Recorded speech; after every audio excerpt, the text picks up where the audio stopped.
बजाते हुए देव ऋषि गगन मार्ग से जब चले, वृंदावन के करीब से गुजरे तो देव ऋषि नारद ने देखा। क्या देखा? एक यमुना के किनारे दो बूढ़े पुरुष हैं, गोदी में लेटाए हुए। एक तरुणी सुंदर, बहुत सुंदर स्त्री रो रही है। और कैसे? तरुणी के सुंदर रसक नहीं, ओ मन ही मनो व्यथा रो रहे थे। ओ तो बूढ़े पुरुष बेखबर से उसके पास सो रहे थे।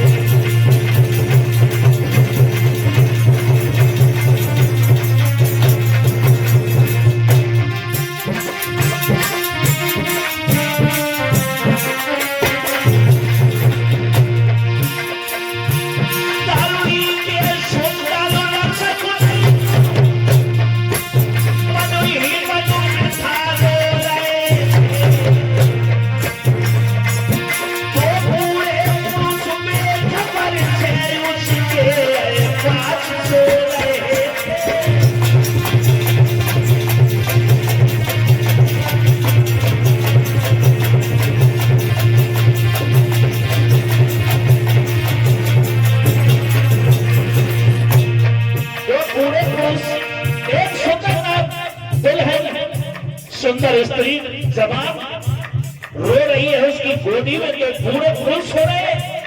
देव ऋषि नारद पास में आए। कारण क्या है? कारण क्या है? नारद ने पूछा है इन पुरुषों का लक्षण क्या है?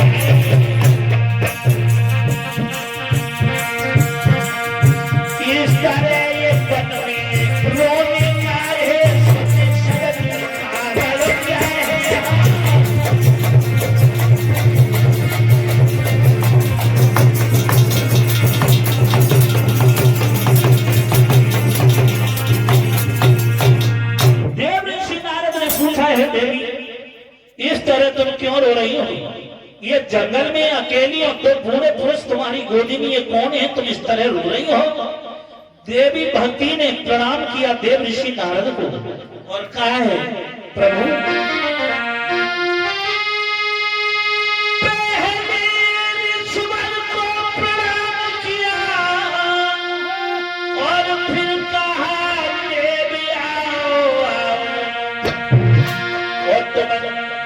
ज्ञान के धन मंथन की नारी देखे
प्रभु आओ, तुम वेद ज्ञान के धनवंतर हो, इनकी नाड़ी देखे जाओ। ये दोनों मेरे बेटा हैं, ज्ञान और वैराग मुझे भक्ति कहते हैं।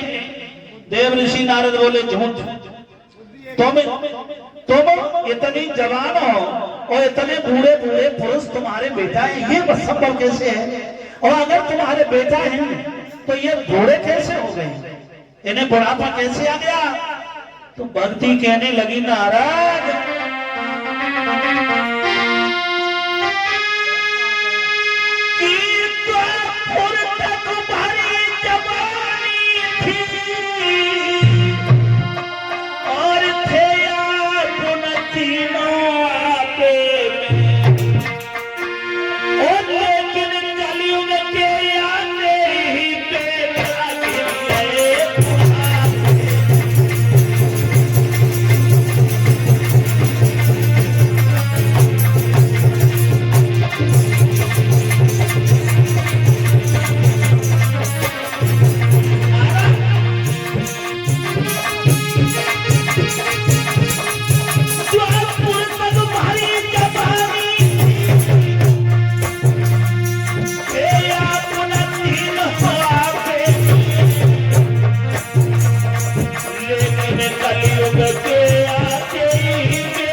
दोनों पुरुष दोनों बेटा बूढ़े हो गए। तो नारद बोले फिर रो क्यों रही हो, रो रो कर प्राण क्यों दे रही हो?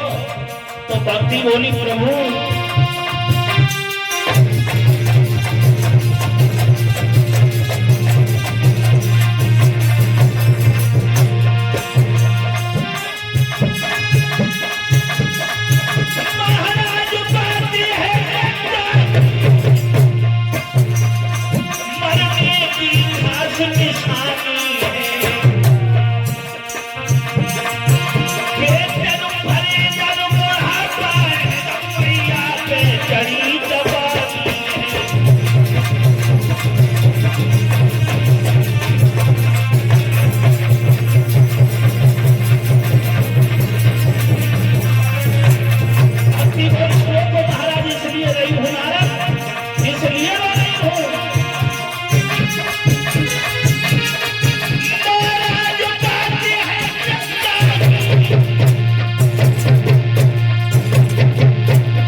सतयुग त्रेता और द्वापर में हमारे ज्ञान और वैराग दोनों पुत्रों पर भारी जवानी थी, लेकिन महाराज कलयुग आते ही मेरे बेटाओं को बुढ़ापे ने घेर लिया, बूढ़े हो गए। तो नारद कहने लगे तुम रो क्यों रही हो, क्यों रो रही हो, बूढ़े हो गए। भक्ति बोली महाराज रो तो यो रही हूँ महाराज, लज्जा की बात है, शर्म की बात है, मैं बूढ़ी हो, मेरे बेटा बूढ़े हो गए, मैं जवान हूँ। बेटा बूढ़े हैं, माँ जवान है। दुनिया में दुनिया के लोग मेरा उपहास करेंगे। हाथ जोड़कर एक ही विनती है नारद, कोई उपाय करो जो मेरे बेटा पुनः जवान हो जाए, इन पे बुढ़ापे पर कलंक दूर हो जाए। देव ऋषि नारद कहने लगे हे देवी घबराओ नहीं, विश्वास करो, यही मिलना, हम अभी लौट के आते हैं, हम अभी लौट के आते हैं, यही मिलना, कोई ना कोई हम तुम्हें वचन देते हैं, कोई उपाय जरूर करेंगे जो तुम्हारे बेटा दोनों जवान हो जाओ। उसी समय धीरे धीरे देव ऋषि नारद आगे बढ़े और भद्र का आश्रम में पहुंच गए। कहाँ पहुंच गए? भद्र का आश्रम में। और भद्र का आश्रम में जब देव ऋषि नारद पहुंचे, देखा भगवान की कृपा से वहां सनत कुमार आ पहुंचे, भगवान की कृपा से सनत कुमार आ पहुंचे। सनत कुमार को देव ऋषि ने प्रणाम किया, बोले प्रभु बहुत अच्छा हुआ जो तुम मिल गए। सनत कुमार कहने लगे कि नारद तुम्हारे चेहरे पर उदासी क्यों है? चेहरा तुम्हारा उदास है, बात क्या है? सच बोलो।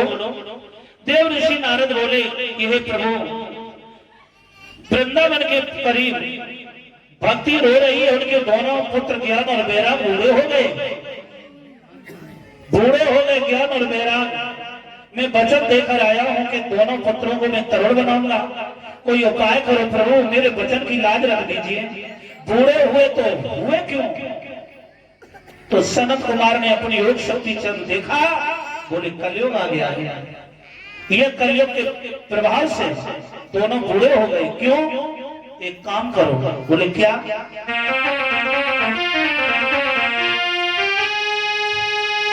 कि जाकर भक्ति से अब मरे न दुनियादारी पे, और केवल अब आफत समझो ये तरुणी भक्त बिचारी पे।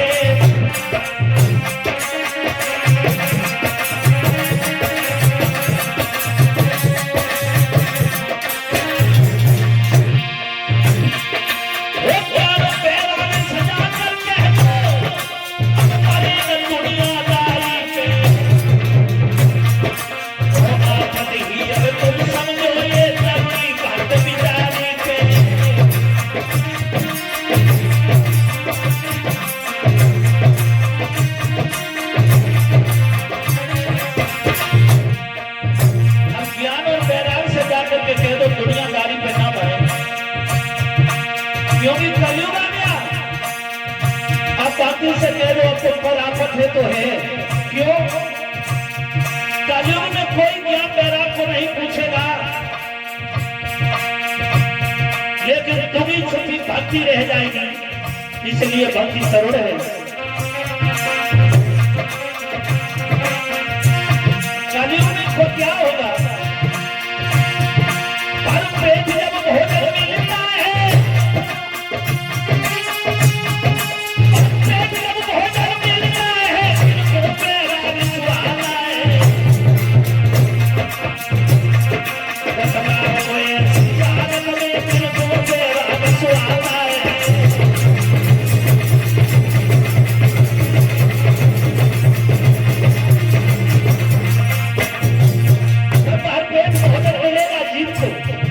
भक्ति नहीं करेगा, ज्ञान बैराग को नहीं पूछेगा। जब भर पेट भोजन मिलेगा, जब पेट भर भोजन मिल ही रहा है तो किन्हें बैराग सुहाएगा? क्या देना मुसीबत है, कलयुग आ गया है, शांति से रहो। लेकिन कलयुग में एक ही भगवान पर छोड़ दो, कर्म करते रहिए, फल की इच्छा ना करें, भगवान पर छोड़ दो। क्या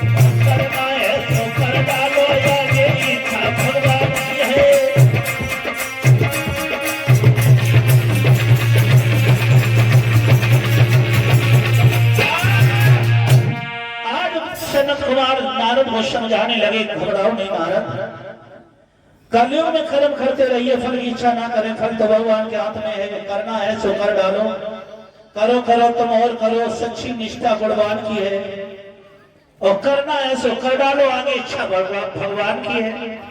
हाँ, करना है सो कर डालो, आगे इच्छा भगवान की, भगवान तुम्हारी जरूर मदद करेंगे। कह देना कि कलयुग में ज्ञान और बैराग को कोई पूछने वाला नहीं है, जिससे भरपेट भोजन मिलेगा उन्हें बैराग कौन पूछेगा? बैराग को। नारद कहने लगे, हे प्रभु मैं वचन देकर आया हूं, भक्ति को वचन देकर आया हूं इसलिए मेरी वचन पूरा करने के लिए मेरी मदद करोगे। आज शरद कुमार तैयार हुए और देव ऋषि नारद शरद कुमार को लेकर आएगा। भक्ति रो रही है, भक्ति रो रही और रो रही भक्ति हाथ जोड़कर शरद कुमार को प्रणाम किया।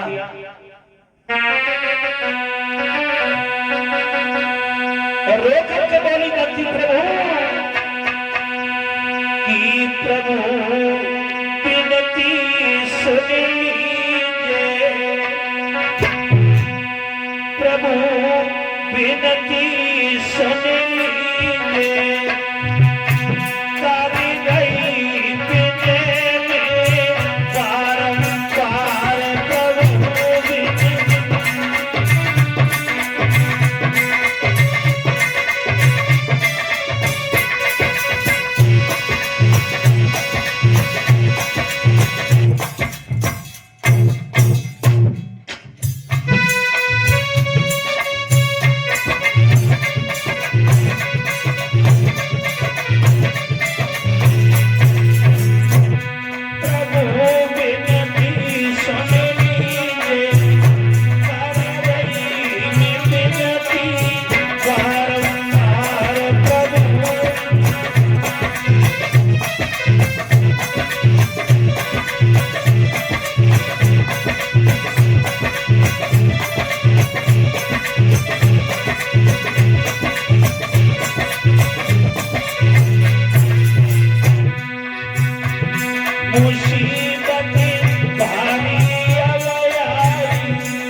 करने लगी शरद कुमार, कहने लगे नारद, दोनों ज्ञान वैराग को जब देखा बूढ़े हैं, कलयुग का प्रभाव ज्यादा है, तो हाथ जोड़कर बोले नारद प्रभु कुछ करो। तो कहने लगे करने के लिए एक उपाय है, अगर इन ज्ञान और वैराग को श्रीमद् भागवत कथा का अमृत पान कराया जाए तो धीरे धीरे ये जो जवान हो जाए। भगवान की कथा में इतना शक्ति है, वो अमृतमयी भगवान की कथा जैसे जैसे इनके कानों में पड़ेगी वैसे वैसे ये तरुण होते जाएगा। भगवान की कथा के प्रभाव से कलयुग का प्रभाव दूर होगा, तो ये पुनः जवान हो जाएंगे। तो देर नहीं की, देव ऋषि नारद ने विनय किया।